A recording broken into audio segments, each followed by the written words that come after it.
Chérie, je t'aime vraiment, une Espagnole arnaquée de 170 000 € par un faux Brad Pitt. Fan de l'acteur, elle a été contactée via Facebook par un groupe d'arnaqueurs se faisant passer pour la star. Ils ont réussi sur un an à lui escroquer des dizaines de milliers d'euros. Une plainte a été déposée. Elle est tombée dans le piège. Une femme originaire de Grenade, Espagne, a été arnaquée de 170 000 € par un groupe d'individus se faisant passer pour l'acteur Brad Pitt, révèle le journal espagnol El País, auprès duquel témoigne l'avocat de la victime. Le début de cette longue arnaque remonte à 2022, selon Antonio Estela Arroza. Sa cliente, une femme, d'âge moyen, rejoint alors un groupe Facebook de fans de l'acteur. Au fur et à mesure, elle s'investit grandement au sein de celui-ci, jusqu'à être contactée par Brad Pitt lui-même. Des promesses de rencontres en Espagne et de tournage de films.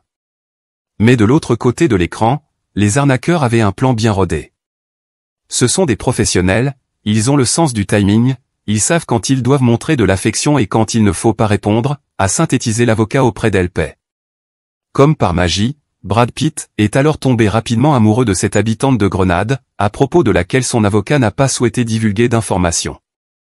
Pour gagner la confiance de leurs victimes, les arnaqueurs n'ont pas manqué d'imagination. Sous l'identité de l'acteur hollywoodien oscarisé, ils ont notamment promis de venir en Espagne à sa rencontre, ou encore de tourner un film à ses côtés.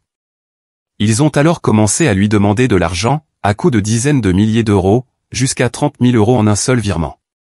Pour financer le tournage du film, disent-ils. Chérie, je t'aime vraiment. Mais c'est il y a un peu moins d'un mois que la victime s'est mise à douter de l'identité de l'homme derrière le clavier, malgré les montages photos envoyés par les arnaqueurs. Sur l'un d'entre eux, diffusé par El País, on peut voir Brad Pitt lui adresser un message en espagnol, inscrit sur une feuille de papier, « Chérie, je t'aime vraiment, et je promets de tout te payer, chérie je t'aime encore et je suis toujours là pour toi. » Une plainte a été déposée pour fraude, usurpation d'identité et blanchiment d'argent. L'avocat de la victime reproche également aux banques de ne pas avoir tiré plus tôt la sonnette d'alarme et ne pas avoir suivi plus précisément ces virements, au vu de l'importance des sommes transférées. Cependant, le parquet local n'a pas encore ordonné d'enquête pour l'heure, précise Antonio Estela Arroza.